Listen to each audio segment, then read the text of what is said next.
Oye, país, buenas noches, buenas noches. Oye, país, yo soy Rudy González. Gracias por su compañía en esta hora, como cada noche.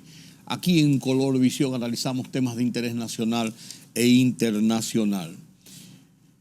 El tema del Intran, del escándalo con el tema este de los semáforos inteligentes, de la instalación de nuevos semáforos, es un tema bastante espinoso, en el que apenas, ustedes vieron que la Dirección de Compras y Contrataciones del gobierno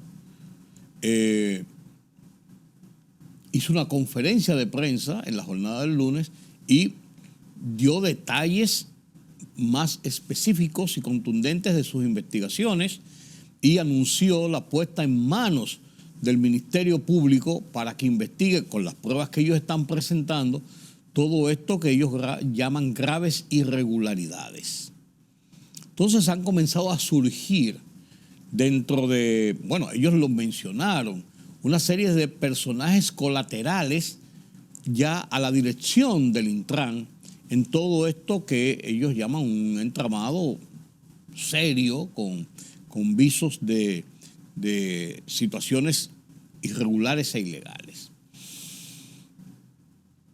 Yo no quiero hacer juicios de valor en este sentido, porque esto estará en manos de la justicia, que uno espera que en un escenario donde se habla de lucha contra la corrupción y la impunidad, y ahí quiero venir al final, esto tendría consecuencias finales, porque de lo contrario, como decía alguno de los periódicos ayer, de los grandes periódicos del país, el Listín Diario, hay 20 y tantos casos de denuncias de corrupción y de alegados sometimientos a investigaciones que se han quedado en el aire, que no he llegado a nada y que van pasando los meses, las semanas, los días, los años y no se queda en nada. Y entonces, si hablamos de impunidad, esto podría tipificarse de impunidad en un momento determinado o de una dilación de los procedimientos. Por otro lado, qué sé yo, le buscarán alguna forma, pero la gente saca sus conclusiones. Entonces yo no quiero establecer ni responsabilidades ni culpabilidades, pero sí lo que es cierto es que debe haber un proceso que sea transparente, claro y preciso de las investigaciones que se realicen en este sentido. Porque vuelvo y digo, ya están apareciendo situaciones de irregularidades mayores, de falsificación de documentos, de falsificación de firmas, falsificación de alegados usos irregulares de nombres para hacerse pasar por otros. Y se ha hablado hasta de que semáforos de lo que se han estado instalando no son semáforos nuevos que han llegado ni inteligentes, sino que han sido repintados, rebildeados aquí en República Dominicana. O sea, hay muchas acusaciones, hay muchas versiones, estoy hablando de versiones oficiales, no lo que la gente dice que es peor.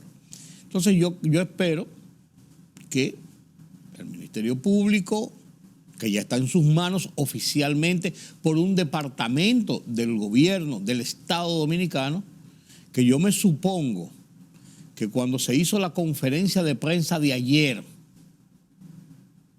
cuando se hizo la conferencia de prensa del lunes, donde Carlos Pimentel, el director de Compras y Contrataciones, hizo una serie de revelaciones y detalles de su proceso de investigación y estableció incluso calificativos de lo que debe haber pasado, yo entiendo, asumo, y creo que debió ser así, de que tenía esa declaración la anuencia del presidente de la República.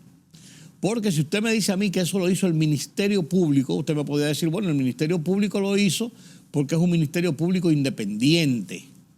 Y dentro de ese grado de independencia, el Ministerio Público les dio sus calificaciones y les dio sus interpretaciones y su procedimiento a seguir. Hasta ahí vamos bien. Pero Compras y Contrataciones es un departamento del Estado, del gobierno, y se está hablando de una situación dentro de otro departamento del Estado y del gobierno. Entonces yo estoy convencido, salvo prueba en contrario, que eso tuvo la anuencia y tuvo el visto bueno del presidente de la República. Por eso mucha gente ha de esperar, la sociedad ha de esperar que hayan explicaciones finales, consecuencias si son necesarias, detalles de lo que ocurrió ahí y detalles que sean realmente convincentes para la sociedad de qué ha ocurrido, de qué ha pasado. Entre tanto, y ahí sí yo tengo un juicio de valor y me preocupa, entre tanto, ¿qué va a pasar con el proceso de los semáforos inteligentes? Si está paralizada por una orden de un departamento oficial del gobierno que tiene que ver con el tema de compras y contrataciones, está paralizado y anulado el contrato, la concertación de esa licitación, pero pese a ello ya se había instalado una parte de estos, ¿a dónde queda el proceso? ¿Se queda con lo que está instalado y punto? ¿Va a seguir el proceso hacia adelante y se van a establecer o penalidades o consecuencias o lo que sea y pasarlo a otra cosa? ¿Qué sé yo? ¿Cuál va a ser el proceso que va a tener esto? Porque estamos hablando de 1.000 y tantos millones de pesos de dinero que se habría adelantado para comenzar la instalación de estos nuevos sistemas de semaforización en la capital. Entonces, detenerlo y dejarlo en el limbo sin que operen como debían operar, porque todo esto es un circuito y tiene un centro de gestión y de control. Si Compras y Contrataciones ordenó la detención de esto y se queda paralizado, entonces yo me pregunto, ¿qué va a pasar? ¿Qué va a pasar? ¿A dónde llegará el tema del contrato? Hay que explicarlo, porque indistintamente de las responsabilidades que se pudieran establecer o de las culpas que no se pudieran establecer o de las inocencias que se pudieran comprobar, lo que usted quiera. Aparte de eso, está la segunda parte. Hay dos ejemplos de situaciones ocurridas en el país en los últimos tiempos que mueven a estas reflexiones que yo estoy haciendo. Una de ellas es el caso de La Victoria. Construyeron una gran cárcel en Las Parras a un costo de 5.000, qué sé yo, cuántos miles de millones de pesos.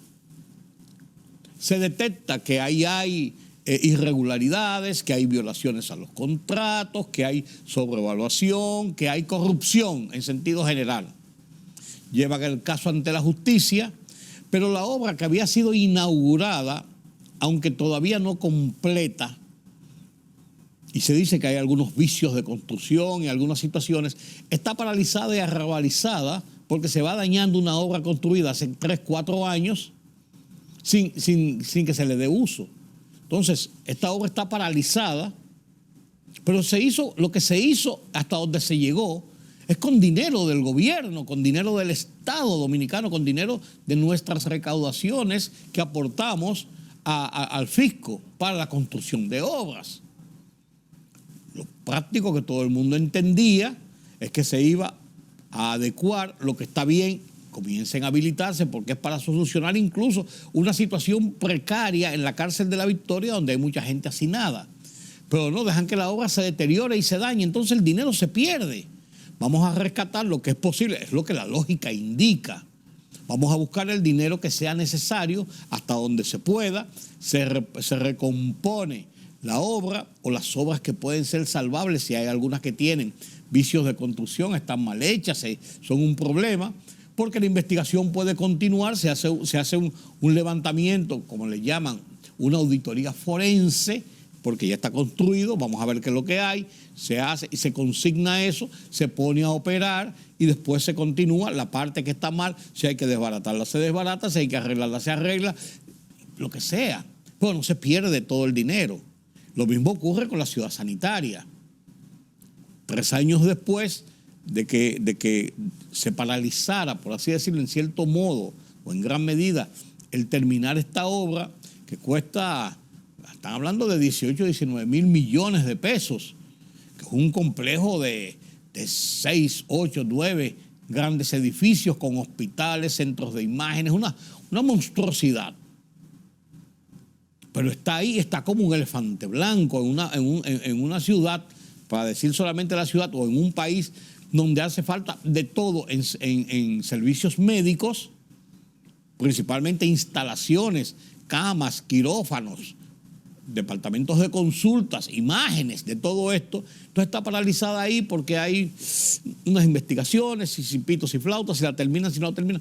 Termínenlo y busquen si hay responsabilidades, las responsabilidades condignas en este caso. Si hay dinero cobrado de más, si no hay dinero cobrado de más. Lo peor de la ciudad sanitaria es que los equipos que están ahí tienen 2 y 3 años que están ahí, los equipos a instalar, y por el tiempo en el que se compraron, ya perdieron su garantía, para comenzar por ahí. Segundo, hay que ver cuántos de esos equipos, por estar ahí a humedad, a guardado en un sitio sin las condiciones, pueden haberse dañado incluso. ¿Qué grado de deterioro pudiera tener ya la construcción porque no se le da ningún tipo de mantenimiento? Está ahí lo que estaba hecho. Entonces, esos 2 casos emblemáticos, que los cito dentro de todo el contexto, entonces estoy hablando con el mismo tema de qué se va a hacer con el sistema de semáforos que está instalado. Si en verdad son semáforos viejos que los repintaron para hacerlos pasar como nuevos, si funcionan o no funcionan, ¿qué van a hacer con ellos? ¿Lo van a desmontar y lo van a dejar almacenados en un sitio como cuerpo del delito? ¿Qué sé yo? Pues eso se pagó con dinero del contribuyente. Entonces hay que ser proactivo en estas situaciones. El hecho de que se ponga a funcionar, se ponga a operar cualquiera de las 3 instalaciones que estoy hablando, no significa que ningún proceso judicial o de investigación tuviera que pararse. Se hace una auditoría, se hace un levantamiento, esto es lo que hay, esto es lo que hay, esto es lo que hay, y sobre la base de eso se siguen las investigaciones y las auditorías, lo que usted quiera. Pues no vamos a perder el dinero. O sea, esto está en una nebulosa. Y el tema del Intran, como le digo, yo no estoy estableciendo ni responsabilidades ni inocencias, pero yo creo que es una situación en que la sociedad demanda y necesita explicaciones claras de qué pasó, de las responsabilidades que se tienen y que hubieran de tenerse, si hay responsabilidades por malos manejos, tanto en el que alguien se haya cogido unos cuartos o haya hecho trucos para engañar al gobierno, que es el comprador de este servicio, o que alguien haya sido sorprendido en su buena fe, pero entonces denotaría una falta de gerencia. ¿Qué sé yo? Todo esto tiene que explicarse de una forma satisfactoria, pero ojalá, y repito, la inversión, lo que se ha gastado hasta este momento, que es dinero del contribuyente, y se pueda salvar y se pueda operar, que se haga. Esa es mi idea que tengo de este caso. Las alianzas fueron depositadas en la Junta Central Electoral. 2 grandes bloques quedan conformados ya oficialmente. Un bloque de oposición compuesto por la Fuerza del Pueblo, el PLD y el PRD como cabeza, con algunos otros partidos pequeños. El bloque del partido de gobierno, el PRM, compuesto por el PRM como cabeza, y otros 20 partidos, se habla de 2 más que estarían ahí negociando, de 20 partidos, lo que va a conformar 2 grandes bloques, uno de gobierno y uno de oposición, para competir en el proceso de las elecciones. Yo digo, reitero, de que a mí me gustan las alianzas porque las negociaciones, las concertaciones, siempre serán un ejercicio de la democracia, y en este caso de la democracia política, de la democracia partidista, de la democracia electoral. Pero por otro lado, al mismo tiempo, y ustedes dirán, se está desdiciendo, pero no es así, la pena es que muchos de estos partidos, llamados partidos o movimientos, que cada proceso electoral, no en este ni en el anterior ni en el que viene, lo que hace es que están ahí esperando que lleguen los momentos de los procesos electorales, se acercan a alguno de los partidos grandes y entonces se alían a estos partidos grandes y siguen vigentes. Siguen vigentes porque le dan un regidor, le dan algún cargo electivo, un vocal de algún sitio, de algún paraje, y ya con eso mantienen, según la ley electoral, su personería jurídica. Y esa personería jurídica los lleva a tener una interacción oficial en el mundo político electoral partidista de República Dominicana y a recibir fondos del gobierno mensualmente, anualmente y en los momentos de elecciones en unas cantidades mayores todavía. Entonces esos partidos que le dicen bisagras, que le dicen, minoritarios, de muchas formas, han vivido toda su vida en ese juego en los momentos electorales. Y es verdad que en un momento determinado le pudieran servir o le sirven a partidos grandes para con esas boronitas que toman llegar y hacer mayorías.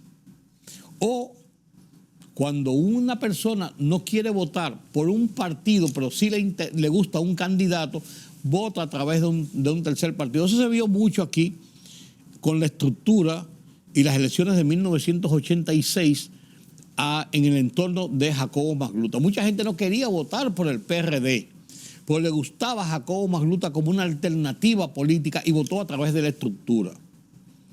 Pero sin embargo, ese fue el rejuego que hizo Balaguer en el momento para decir que los votos de la estructura no se les reconocían porque no habían formalizado su alianza en los tiempos previstos, y entonces esos votos se quedaron aparte, 80 y tantos mil votos, y perdió por 42.000 votos, perdió Jacobo Magluta de Joaquín Balaguer en el conteo final. Eso es historia, eso está ahí. Si ustedes se ponen a ver en las elecciones del 2020, el PRM como partido sacó un 48% de las votaciones. Si el PRM hubiese estado solo, posiblemente el PRM no gana en primera vuelta con Luis Abinader como candidato presidencial y hubiese tenido que producirse una segunda ronda de votaciones.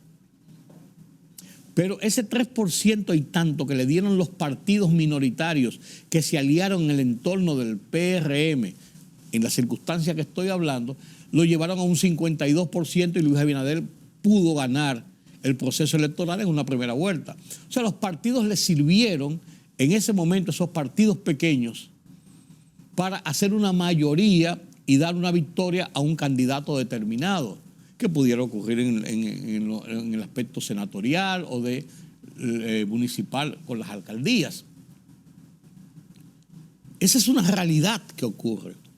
Y los partidos grandes tienen dos ventajas con esto. Esos voticos pueden llevarlo a una mayoría o, como va a ocurrir en la boleta del 2024, en la papeleta, en la boleta de este tamaño presidencial del 2024, vamos a tener en 21 casillas la figura de Luis Abinader. Porque cada partido de ese que lo asume a Abinader en una alianza lleva la fotografía de Abinader como candidato presidencial. Entonces, Abinader va a aparecer también 21 veces en las casillas de los 34 recuadros que va a haber por la cantidad de partidos que van a concurrir al proceso eleccionario. La Fuerza del Pueblo va a tener a Leonel Fernández en uno y en 3 partidos más que se le han aliado hasta este momento. Va a tener 4 veces la cara de Leonel Fernández. Abel Martínez la va a tener una vez porque el PLD no hizo ninguna alianza colateral con ningún partido que no fuera la gran alianza que hizo con los otros 2 partidos grandes. Lo propio va a ocurrir con Miguel Vargas Maldonado y el PRD. Estamos hablando de los principales 4 partidos, los llamados partidos grandes que están en el sistema. Esa es la realidad. Entonces los partidos grandes tienen esas 2 ventajas. Que esos voticos lo pueden llevar a la mayoría y que la cara, la figura del candidato va a aparecer tantas veces que hasta por dubitativo en algún momento algunas personas que, bueno, yo creo que todo el que llega a la casilla tiene una decisión ya tomada, pero lo puede poner a pensar, ven acá, pero Pues parece que solamente hay que votar por esta persona, qué sé yo, y puede ser inductivo, puede inducir a tomar una decisión que quizás no está tan fuerte, tan arraigada, porque no es una persona militante de un partido determinado. Todo eso puede pasar. Entonces, esas son las ventajas del partido. La desventaja del sistema es que esos partiduchos seguirán siendo bisagras, no presentan nada porque no aportan nada, realmente al desarrollo ideológico, discursivo, confrontacional de los procesos electorales. No participan, no hacen nada. Van a 2 programas de radio o de televisión ahí para que le vean la cara, para que le vean la figura. Hay gente que no sabe quiénes son, ni de dónde aparecieron, ni a ellos les importa. Lo que importa es esa bicoca que le da ser partido bisagra en un momento determinado. Así las cosas. Así queda conformado el escenario político para las elecciones del 2024. Consejo Nacional de la Magistratura este viernes deberá revisar ya los listados finales después de haber puesto en manos del público, de la sociedad en sentido general, organizaciones, personas individuales, los nombres inicialmente aprobados, 115 de personas que se han presentado como candidatos a uno de los 5 puestos para juez del Tribunal Constitucional que ellos deberán elegir.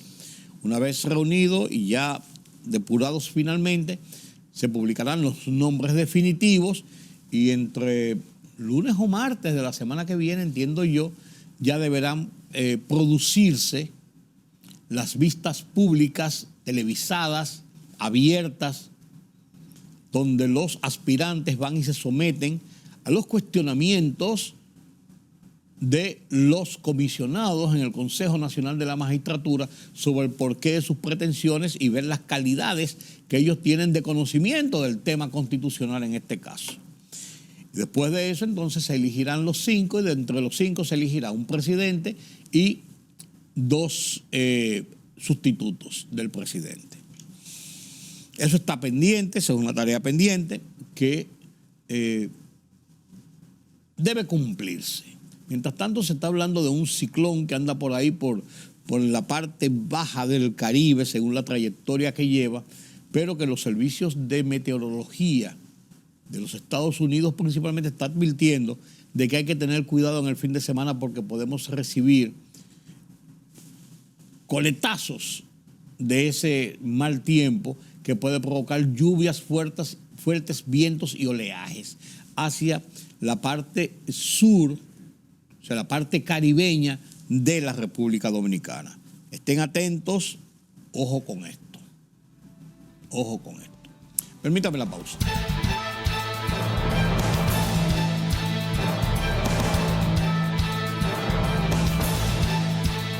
El Centro de Operaciones de Emergencias, COE, y la Oficina Nacional de Meteorología, ONAMET, monitorea una zona de aguaceros y tormentas eléctricas desorganizadas asociadas a una baja presión localizada al suroeste del Mar Caribe, la cual presenta condiciones favorables para un desarrollo adicional de un disturbio tropical o una depresión durante esta semana, mientras comience a moverse hacia el noreste a través de la parte oeste y central del Mar Caribe.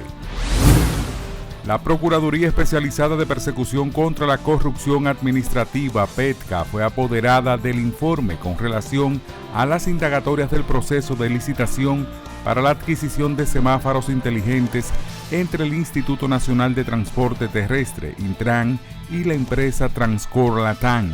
El informe fue depositado por el director general de Contrataciones Públicas, Carlos Pimentel, para que el titular de la PETCA, Wilson Camacho, iniciara la investigación para determinar si cometieron faltas en el proceso de licitación y las maniobras fraudulentas que utilizaron. Una delegación dominicana se encuentra en la sede del Parlamento Europeo en Bruselas, Bélgica, donde sostiene encuentros con legisladores y autoridades representantes de diferentes naciones de Europa para exponer el impacto de la crisis de Haití en el país.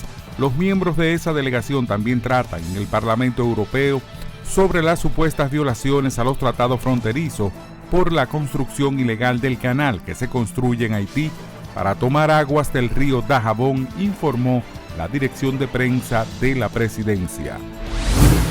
La Guardia Costera estadounidense informó de la repatriación a República Dominicana de 34 migrantes, 26 hombres y 7 mujeres dominicanas y una mujer haitiana, cuya embarcación fue interceptada en aguas del Canal de la Mona, en el oeste de Puerto Rico.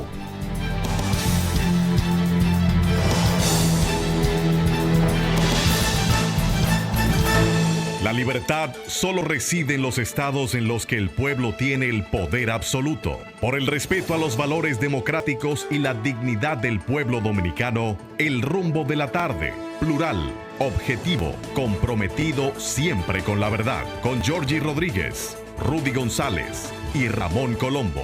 Los poderosos ya están en el aire.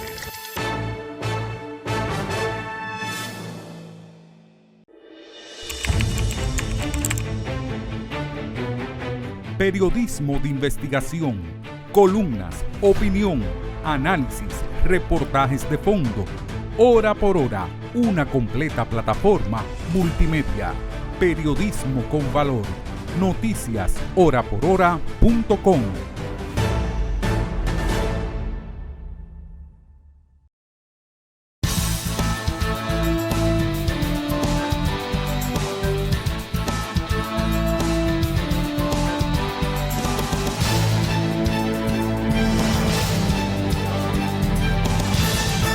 El presidente Luis Abinader ha hablado al país y ha hablado para anunciar el acuerdo del gobierno del Estado Dominicano con Aerodom Vinci, o sea, la compañía que regentea, la empresa, el consorcio que regentea 5 aeropuertos en República Dominicana, entre ellos el Aeropuerto Internacional de las Américas, que es uno de los aeropuertos más grandes, más importantes, más trascendentes de República Dominicana, solamente superado en volumen de tráfico por el aeropuerto de Punta Cana, que es un aeropuerto privado del consorcio Punta Cana y que tiene el mayor flujo de pasajeros cuantitativamente por el hecho de que está enclavado en un complejo turístico, el mayor complejo turístico del país y donde viene la gran cantidad de extranjeros de visita, de turistas a República Dominicana. Pero este acuerdo es un acuerdo de ganar-ganar. Y el presidente hace una explicación clara y directa de lo que ha sido este acuerdo, lo que significa este acuerdo, el grado de confianza que el gobierno, que el Estado, que el país tiene en esta compañía, en este consorcio que ha estado administrando los aeropuertos, 5 aeropuertos, entre ellos el de las Américas, durante los últimos 20 y tantos años, y que por ello se negoció, se llegó a un acuerdo para prorrogar por otros 30 años este convenio de operatividad, de operación de estos aeropuertos en República Dominicana. Y además de eso, le van a entrar unos chelitos al gobierno para hacer unas cuantas obras. El presidente lo plantea en su discurso a la nación. Dominicanas y dominicanos, hoy me dirijo a ustedes con gran entusiasmo y satisfacción para comunicarles un importante logro en beneficio de nuestro país. Como saben, en los últimos años hemos llevado a cabo la renegociación de diversos contratos a través de fórmulas nuevas que nos permitieran acordar mejores condiciones y conseguir mayores beneficios para el pueblo dominicano. En este caso, quiero referirme al contrato de concesión de aeropuertos Aerodom, que se firmó en 1999 y que, como muchos de ustedes saben, no garantizaba las mejores condiciones en las infraestructuras de los aeropuertos. Esta situación nos impulsó a iniciar un proceso de renegociación para buscar mejores condiciones y oportunidades de inversión antes del vencimiento del contrato en el 2030. Tras un proceso de negociación supervisado por una comisión integrada por funcionarios públicos y miembros reputados de la sociedad como Franklin Báez Brugal, Juan Yadó, Fernando Enríquez, Pedro Silverio, Jorge Luis Polanco y el ministro Joel Santos, nos complace anunciar que hemos llegado a un acuerdo que garantiza una mayor participación del Estado en los beneficios generados por la operación de los aeropuertos. Esto significa que nuestros recursos serán utilizados en beneficio de los dominicanos. El resultado ha sido que el país podrá tener mayores ventajas, ya sea en forma de inversiones o acciones que se traduzcan en mejoras significativas para el bienestar colectivo. A partir de esta revisión, nuestro país tendrá beneficios que alcanzarán un rango de ingresos entre los 1.905 a 2.155 millones de dólares, a través de distintas vías, como un pago inicial o canon al Estado de 775 millones de dólares por el derecho a la operación por el plazo extendido de la concesión, y una inversión de 830 millones de dólares para mejorar en los 6 aeropuertos concesionados, incluido el Aeropuerto de las Américas José Francisco Peña Gómez, y otros aportes variables estimados entre 300 y 550 millones de dólares. El extraordinario desempeño del turismo y el desarrollo del país como centro comercial, que han motivado un crecimiento de doble dígito en el tráfico de pasajeros, hace que sea impostergable la construcción de una nueva terminal adicional en el Aeropuerto Internacional de las Américas José Francisco Peña Gómez. Según análisis de importantes firmas internacionales contratadas, las previsiones de tráfico aéreo indican que Aerodón puede alcanzar los 8.4 millones de pasajeros en 2030, lo que supera la capacidad actual de aproximadamente 6.5 millones de pasajeros. Por ello, la empresa concesionaria llevará a cabo una inversión inmediata, según los acuerdos con nosotros, de 16 millones de dólares en trabajos de mejoras en la terminal ya existente del Aeropuerto Internacional de las Américas José Francisco Peña Gómez. De esta manera, se va a reflejar en el más breve plazo un aspecto más moderno y funcional del aeropuerto. Esta operación se completará en un periodo de 12 a 18 meses. Además, de manera inmediata trabajará en el diseño que permitirá iniciar en el año 2025 la construcción de una nueva terminal en dicho aeropuerto que sumará una capacidad de 4 millones de pasajeros anuales. Esta obra tendrá un monto de inversión de 250 millones de dólares. Así, les puedo resumir que esta renegociación representa un beneficio para la República Dominicana de entre 1.905 y 2.155 millones de dólares, muy diferente del contrato vigente desde el 1999, donde el Estado no recibió ninguna remuneración. Esa es la diferencia entre las negociaciones realizadas por nuestro gobierno y el pasado.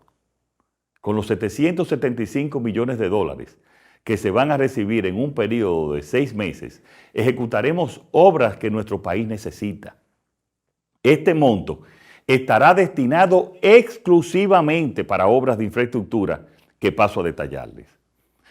Obras de asfaltado en La Caleta, Boca Chica, alrededor del aeropuerto y un programa extenso de asfalto en el Gran Santo Domingo y otros municipios con una inversión aproximada de 350 millones de dólares. El inicio de la construcción de la muy esperada vía expresa desde la Plaza de la Bandera, pasando por Isabel Aguiar, conocida como Pintura, y conectando a las 6 de noviembre, con una inversión aproximada de 148 millones de dólares. La solución de la Avenida de la República de Colombia, que con Avenida de los Próceres, donde vamos a construir un expreso hasta la Jacobo Magluta, y la solución vial entre la República de Colombia también y la Avenida Monumental, todo con una inversión aproximada de 108 millones de dólares. La construcción del puente levadizo, que sustituirá al puente flotante del río Sama, que se construyó hace 30 años como provisional, con una inversión de 50 millones de dólares.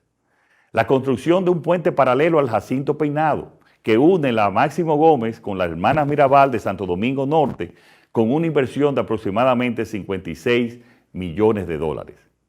El paso a nivel que necesitan en la carretera de Sabana Perdida, con la intersección de las Charles de Gaulle, con una inversión aproximada de 30 millones de dólares. La construcción de una nueva unidad traumatológica en San Cristóbal por 15 millones de dólares. Concluimos esta inversión de 775 millones con más de 139 pequeñas y medianas obras en todas las provincias del país, de las que un 80% son obras deportivas por un monto de 18 millones de dólares. Quiero dejar claro que esta renegociación es solo el comienzo. Estamos trabajando para garantizar que todos los contratos y acuerdos sean para el mayor beneficio del pueblo dominicano. En los próximos días estaremos depositando este contrato en la Cámara Legislativa para su necesaria aprobación congresual. Como presidente de la República Dominicana, reitero mi compromiso de lograr acuerdos que impulsen el desarrollo de nuestro país y mejoren la calidad de vida de todos los dominicanos y dominicanas.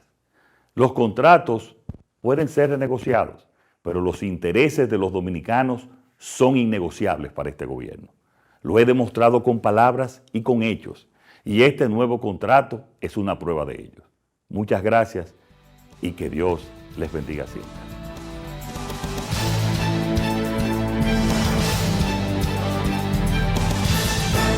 La libertad solo reside en los estados en los que el pueblo tiene el poder absoluto. Por el respeto a los valores democráticos y la dignidad del pueblo dominicano, El Rumbo de la Tarde, plural, objetivo, comprometido siempre con la verdad. Con Georgie Rodríguez, Rudy González y Ramón Colombo. Los poderosos ya están en el aire.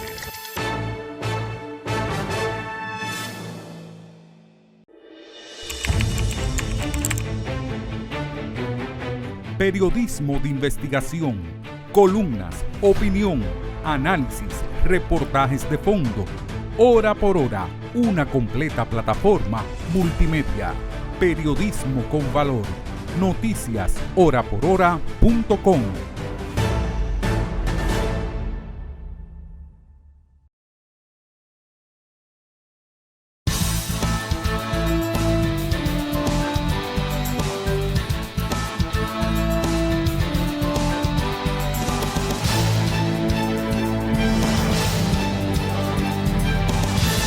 La situación de la guerra entre Israel y Hamás, el terrorismo de Hamás que provocó aquel 7 de octubre, tantas muertes y despertó la necesidad de Israel de poner fin a ese estado de presión, de terrorismo, de muerte que representan los terroristas del grupo Hamás y de otros de ese entorno del pueblo de Israel.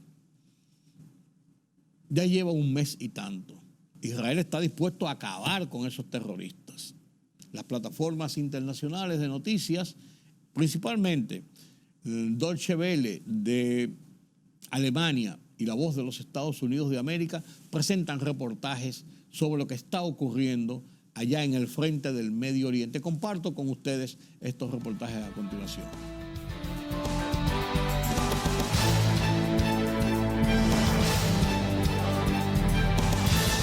El ejército israelí entregaba hoy lo que asegura son las pruebas de la utilización por parte de Hamás de instalaciones civiles críticas para su maquinaria terrorista. Fue el portavoz del ejército israelí que liberó imágenes de lo que aseguran son parte de un centro de operaciones, así como también vestigios de los secuestrados en sótanos de uno de los hospitales infantiles. Hamás rechazó esta versión. Estas imágenes muestran supuestamente el sótano de un hospital infantil en Gaza. Según el ejército israelí, todo indica que la organización terrorista Hamás retuvo aquí a algunos de los 240 secuestrados en Israel.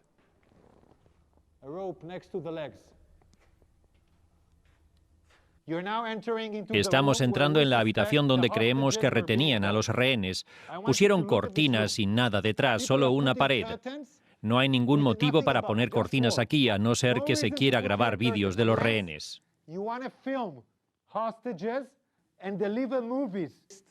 Otras pruebas de la presencia de Hamás. Una especie de lista de turnos de vigilancia en árabe, bajo el título Operación contra Israel. Una motocicleta con marcas de disparos que se habría utilizado en los ataques y diversas armas, lanzagranadas, subfusiles y chalecos con explosivos. Israel quiere demostrar que Hamás utiliza hospitales como cobijo, pero es imposible ratificar la veracidad de las imágenes. Hay que ser muy prudentes con el uso de la información por parte de Israel. Estamos en una guerra de narrativas. El ejército israelí ha difundido repetidamente informaciones falsas. Este vídeo hay que examinarlo cuidadosamente.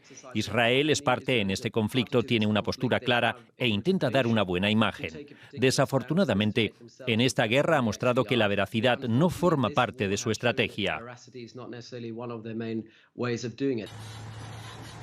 No está tampoco claro dónde están los rehenes que Israel quiere liberar. Hoy se anunció la muerte de 2 desaparecidos, la soldado Noa Marciano, en poder de Hamás, y Vivian Silver, una activista canadiense-israelí. Aunque se pensó que había sido secuestrada, ahora se supo que fue asesinada en el kibutz Be'eri, el día de los ataques. Silver trabajó durante años por la paz entre israelíes y palestinos. Mientras tanto, Israel mantiene su ofensiva en la Franja de Gaza. El ejército asegura controlar edificios gubernamentales de Hamás y el Parlamento de Gaza. De forma intermitente, se anuncian breves pausas en las operaciones para permitir la huida de civiles hacia el sur. Pero los recién llegados tampoco encuentran respiro allí. Las lluvias y el viento azotan los campamentos, la comida y el agua escasean y apenas queda combustible. Los misiles también caen aquí, al sur de la línea de evacuación. Los más viejos se acuerdan de Nakba, la expulsión de centenares de miles de palestinos en 1948. Entonces era una niña. Desde los 5 años solo he vivido guerras. Recuerdo cuando nos echaron de nuestros hogares y vivimos en tiendas de campaña. Está pasando otra vez.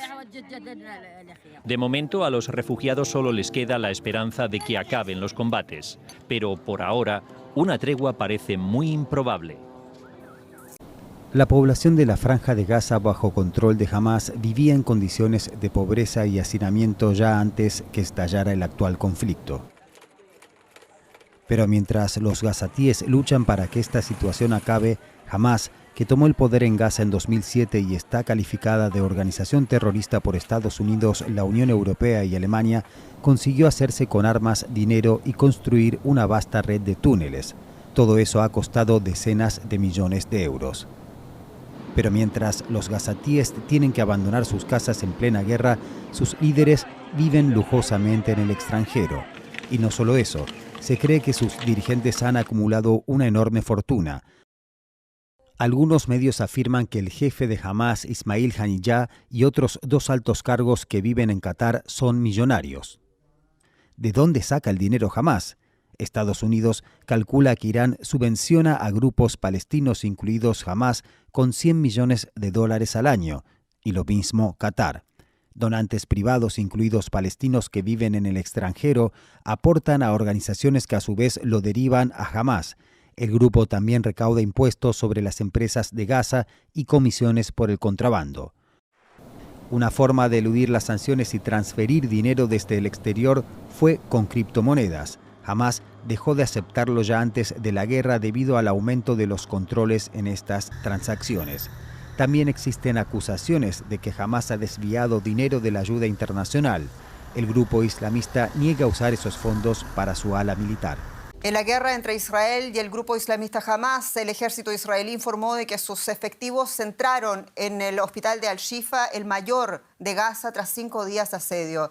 Las fuerzas de defensa de Israel afirmaron que un comando de sus fuerzas especiales llevó allí a cabo una operación contra militantes de Hamás infiltrados en una zona concreta del hospital. Las fuerzas israelíes afirman haber avisado previamente al personal médico del hospital sobre una intervención inminente. Organizaciones humanitarias advierten que esta operación pone aún en mayor riesgo a los pacientes. Las autoridades israelíes aseguran estar tomando medidas para evitar víctimas civiles. Por primera vez desde el comienzo del bloqueo israelí a Gaza, tras los atentados terroristas del pasado 7 de octubre, ha entrado combustible en el enclave palestino. Hasta ahora los suministros a la franja habían consistido solo en ayuda humanitaria básica. Naciones Unidas advirtió una vez más a principios de esta semana de que no podría continuar operando en Gaza sin recibir el combustible. El amanecer revela la destrucción de una nueva noche de bombardeos del ejército israelí en Gaza. Los palestinos inspeccionan lo que queda de sus casas destruidas. Intentan rescatar cualquier objeto de valor. Aproximadamente 2/3 de los 2,3 millones de gazatíes se han quedado sin hogar. Y aún así, la gran mayoría continúa sin poder escapar de la violencia que acecha su territorio. Ahmad Shabat, de solo 4 años, fue alcanzado ya 2 veces por las bombas israelíes. Cuando bombardearon Beit Hanon, perdió a toda su familia. Como somos sus tíos, lo acogimos en calidad de tutores. Entonces nos bombardearon de nuevo en el sur. Tras perder a 17 miembros de su familia en el primer ataque, Ahmad perdió sus piernas en el segundo. Me preguntó varias veces si podía salir de la cama para caminar. Le he estado diciendo que tenemos que esperar hasta que sus piernas estén mejor. No sabe que ya no puede andar. Los ataques aéreos israelíes han reducido a escombros barrios enteros. Ahora la ofensiva terrestre del ejército israelí contra Hamás está causando todavía más daños en el enclave.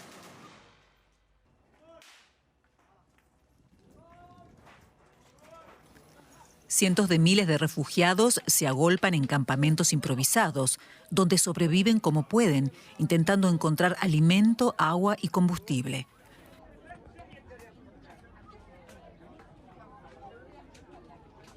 El Ministerio de Salud de Gaza, controlado por Hamás, afirma que ya han muerto más de 11.000 palestinos en el conflicto, de los que más del 40% serían niños. Según informó la Casa Blanca, el presidente Joe Biden y su homólogo israelí Benjamin Netanyahu hablaron por teléfono sobre los esfuerzos en curso para lograr la liberación de los más de 200 rehenes retenidos aún por Hamás, entre ellos decenas de niños. Transcurrido más de un mes desde su secuestro, los familiares de los rehenes israelíes exigen que el gobierno israelí logre su liberación. Protestan para que el gobierno de Israel haga más por sus seres queridos. Son familiares de los cerca de 240 rehenes tomados por Hamás durante el ataque terrorista el pasado 7 de octubre. Hasta ahora, solo 4 rehenes han sido liberados y uno más pudo ser rescatado por el ejército israelí. Se llevaron a mi madre, a mi hermana, a mi cuñado y a mi tía. Los secuestraron hace 39 días. No sabemos cómo los están tratando, ni si tienen agua y comida. Muchos acusan al primer ministro Benjamin Netanyahu de no hacer lo suficiente para traer a sus familiares a casa. ¿Dónde están? ¿Dónde están?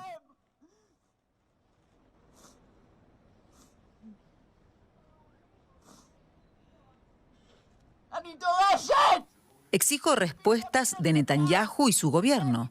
Respuestas y hechos. Ya no nos quedan fuerzas.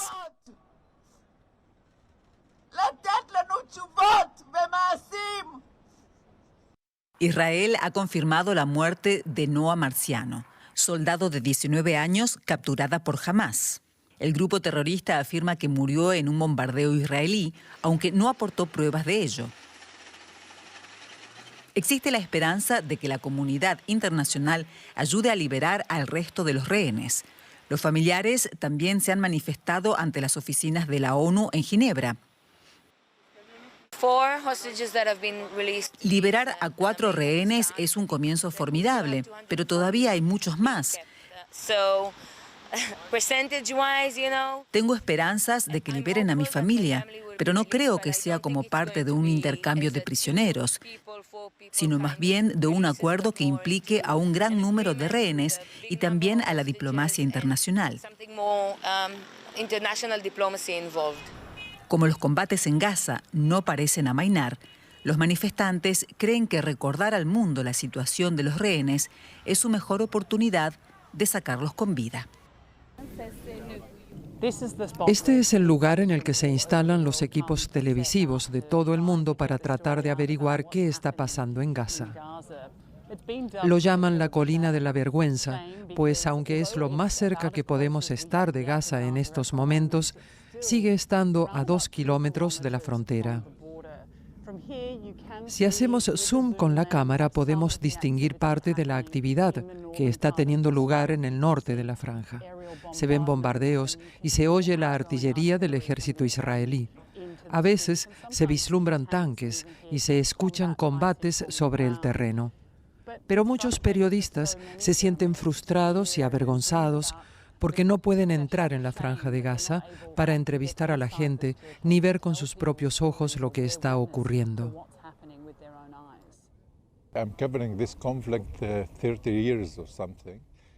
Llevo 30 años cubriendo este conflicto y considero que esta es la peor guerra que he cubierto hasta ahora. Como reportero, no me parece bien estar en la frontera informando sobre este conflicto. Es muy complicado acceder a información verídica de Gaza y también de la otra parte. Es una guerra, también una guerra mediática. Todos lo sabemos. El peso de obtener información veraz de la Franja de Gaza recae sobre los hombros de los pocos periodistas, muchos de ellos gazatíes, que ya estaban trabajando dentro del territorio el 7 de octubre. Muchos de ellos ya han fallecido en este conflicto y los que quedan se enfrentan no solo al deterioro de las condiciones humanitarias, sino también a pérdidas indecibles.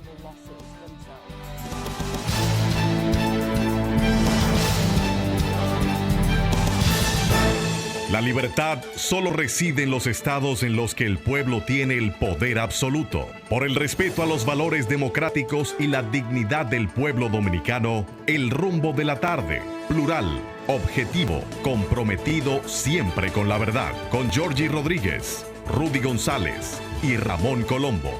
Los poderosos ya están en el aire.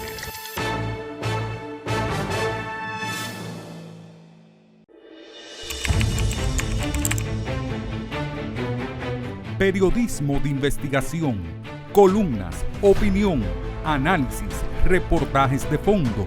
Hora por hora, una completa plataforma multimedia. Periodismo con valor. Noticias horaporhora.com.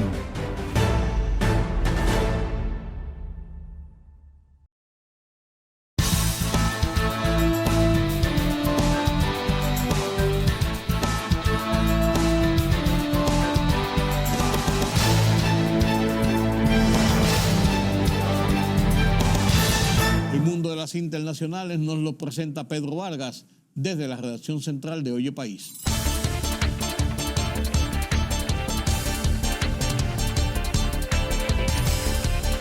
El Parlamento de Kenia aprobó hoy el despliegue de 1,000 agentes de su policía en Haití como parte de una misión multinacional de las Naciones Unidas, pese a la polémica que ha generado esta iniciativa y el bloqueo temporal que ordenó en octubre un tribunal keniano. Esta Cámara ha aprobado el despliegue de los agentes del Servicio Nacional de Policía a la misión multinacional de apoyo a la seguridad en Haití, anunció la vicepresidenta de la Asamblea Nacional Keniana, Gladys Sholly.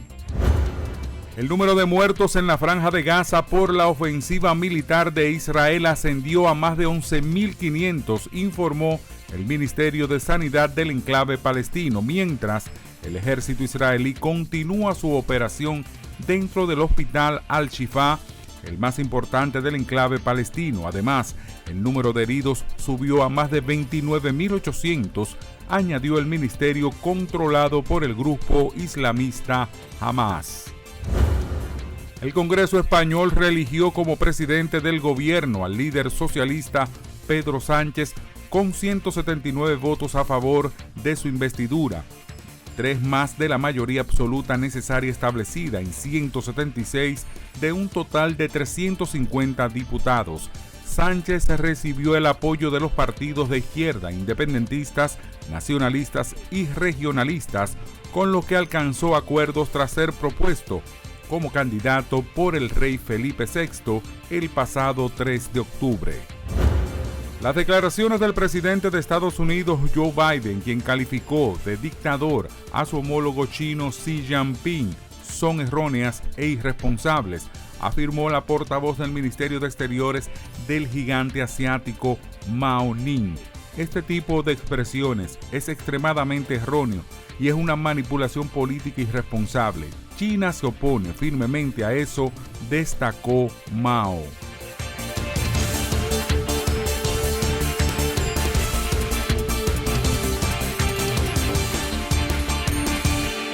Así llegamos al final de esta emisión de Oye País. Gracias por su compañía. En esta hora yo soy Rudy González. Los convoco de nuevo para otro conversatorio sobre los temas noticiosos de interés nacional e internacional. Pasen un feliz resto de esta noche, un buen día.